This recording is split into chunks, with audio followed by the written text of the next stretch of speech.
Good evening, my dear students and everyone. Once again, I would like to welcome you to my YouTube channel English with Ravi Sharma.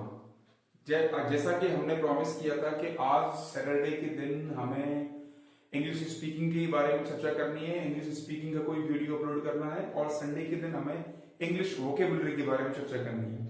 पर जैसा आप जानते हैं कि हमें tenses finish करने हैं, टेंसेस के केवल दो ही पार्ट बचे हुए हैं और वो है फ्यूचर परफेक्ट टेंस और फ्यूचर परफेक्ट कॉन्टिन्यूअस टेंस। तो आज मैंने सोचा कि क्यों ना फ्यूचर परफेक्ट टेंस को आज फिनिश किया जाए सैटरडे के दिन और संडे को फ्यूचर परफेक्ट कॉन्टिन्यूअस टेंस को फिनिश किया जाए। तो इस तरह से हमारे टेंस की सीरीज पूरी फिनिश हो चुकी होगी। मंडे से हम एक नया चैप्टर स्टार्ट कर रहे होंगे और सैटरडे संडे के दिन स्पीकिंग के बारे में चर्चा कर रहे होंगे और संडे के दिन इंग्लिश वोकैबुलरी की चर्चा कर रहे होंगे। तो टेंस में आज मैं अपने नेक्स्ट टेंस की ओर बढ़ रहा हूं, वो है फ्यूचर परफेक्ट टेंस। तो फ्यूचर परफेक्ट टेंस जैसा आप देख सकते हैं बोर्ड पे लिखा हुआ है, फ्यूचर परफेक्ट टेंस वो टेंस होता है जिसमें फ्यूचर में कोई एक्शन को कंप्लीट होते हुए दिखाया गया हो।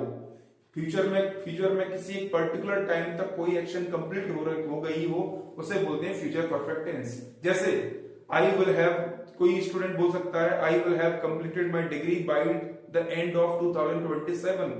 2027 के एंड तक उसने अपनी डिग्री पूरी कर ली होगी।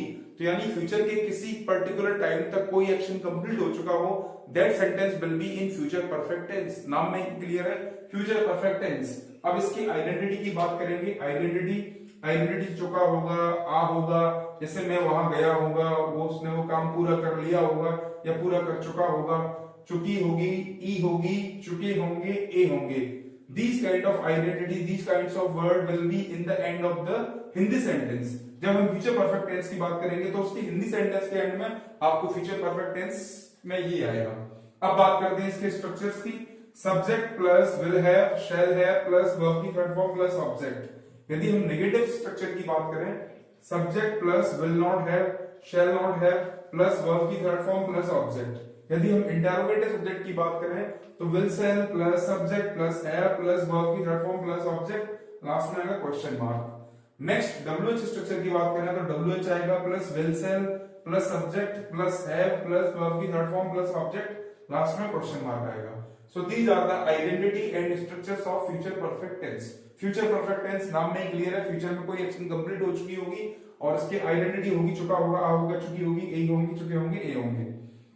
जैसे मैंने वो प्रोजेक्ट पूरा कर लिया होगा, वो उस कार्यक्रम को समाप्त कर चुके होंगे। स्ट्रक्चर्स की बात करेंगे, subject plus will have, shall have plus verb की third form plus object, will not have, shall not have negative में, इंटरोगेटिव में will shall plus subject plus have plus verb की थर्ड फॉर्म प्लस ऑब्जेक्ट, और WH वाले structure में WH plus will shall plus subject plus have plus verb की third form plus object. अब हम बात करेंगे इनके ऊपर सेंटेंसेस की कि इनके ऊपर सेंटेंसेस कैसे बनाएं। तो मैं आपके सामने लिखता हूं 4 sentences based on the structures of future perfect tense. जैसे मैंने पहला सेंटेंस लिखा अपना फ्यूचर परफेक्ट टेंस के ऊपर बेस्ड पहला सेंटेंस अफर्मेटिव कैटेगरी का, he will have completed his task by evening. तो ये he will have completed his task by evening, उसने अपना कार्य इवनिंग तक समाप्त कर लिया हुआ, यानी फ्यूचर के किसी पर्टिकुलर टाइम तक। अब मैं बात कर रहा हूं नेगेटिव सेंटेंस की। They will not have taken that initiative by 2027। उन्होंने वो इनिशिएटिव 2027 तक नहीं लिया होगा, तो ये नेगेटिव सेंटेंस है। अब बात करते हैं थर्ड सेंटेंस इंटरोगेटिव की। तो मैं इंटरोगेटिव का सेंटेंस आपके सामने लिखता हूं, will she have designed the model of that car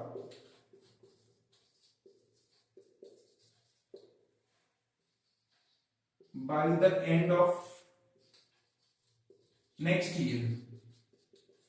क्या उसने उस कार के मॉडल को नेक्स्ट ईयर के एंड तक डिजाइन कर लिया होगा? तो ये इंटरोगेटिव कैटेगरी का हुआ। एक डब्ल्यूएच से बनाते हैं, मैं आपके सामने लिख देता हूं, what will you have achieved in your life by 2030। आपने 2030 तक अपने लाइफ में क्या अचीव कर लिया होगा। So these are the sentences purely based on future perfect tense. Future perfect tense के ऊपर ये 4 sentences आपके लिखे हुए. He will have completed his task by evening. उसने उसका टास्क को इवनिंग तक पूरा कर लिया होगा, यानी इवनिंग तक कर लिया होगा, यानी फ्यूचर परफेक्ट टेंस में पर्टिकुलर टाइम तक उसने कर लिया होगा. They will not have taken that initiative by 2027. उन्होंने उस पहल को 2027 तक नहीं लिया होगा, नहीं किया होगा. Will she have designed the model of that car by the end of next year? क्या उसने उस कार के मॉडल को नेक्स्ट ईयर के एंड तक डिजाइन कर लिया होगा? What will you have? What will you have achieved in your life by 2030? आपने 2030 तक क्या अचीव कर लिया होगा? तो ये फ्यूचर परफेक्ट के ऊपर 4 सेंटेंस बेस्ड है. अब हम फ्यूचर परफेक्ट टेंस की कुछ और बातें करते हैं. फ्यूचर परफेक्ट टेंस जैसा मैंने आपको एक्सप्लेन किया, अपने नाम में ही क्लियर है कि फ्यूचर में कोई एक्शन किसी पर्टिकुलर टाइम तक पूरी हो चुकी होगी, फ्यूचर के किसी टाइम तक पूरा हो चुका होगा. जैसे अब आपको याद हो डॉक्टर एपीजे अब्दुल कलाम साहब ने बोला था India will have become a developed nation by 2050. उन्होंने विजन 50 या विजन 50 के नाम से एक पर्टिकुलर बुक थी, एक मॉडल तैयार किया था कि 2050 तक भारत एक विकसित राष्ट्र बन चुका होगा. तो ऐसा उन्होंने बोला था India will have become a developed nation by 2050. अब बात करते हैं इसके कुछ कीवर्ड्स. जब बात ये आपको मालूम है फ्यूचर परफेक्ट टेंस बात करता है फ्यूचर में आगे आने वाले समय के एंड तक, यानी समय तक कोई एक्शन पूरा हो चुका होगा. तो आपको कुछ ऑफन वर्ड्स ये मिल जाएंगे, bye the end of, next month, या आपको लिखा मिल सकता है नेक्स्ट ईयर, या नेक्स्ट के नाम से कुछ भी लिखा मिल सकता है. तो वो आपको ऑब्वियस सी बात है कि फ्यूचर परफेक्ट टेंस में ही जाएगा. या मैं आपसे बोल सकता हूं बिफोर 2030, बिफोर 2027, इस तरह के वर्ड मिलेंगे फ्यूचर परफेक्ट टेंस को इंडिकेट करने के लिए. या मैं आपसे बोल सकता हूं टिल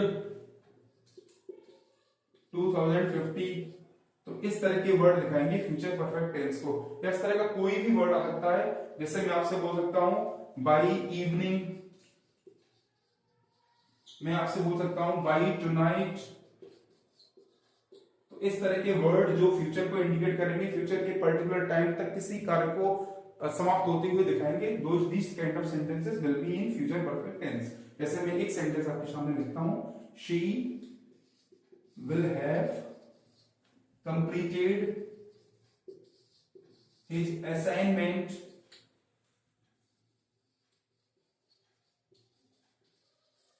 by evening. तो she will have completed his assignment, sorry his नहीं आएगा, हर आएगा.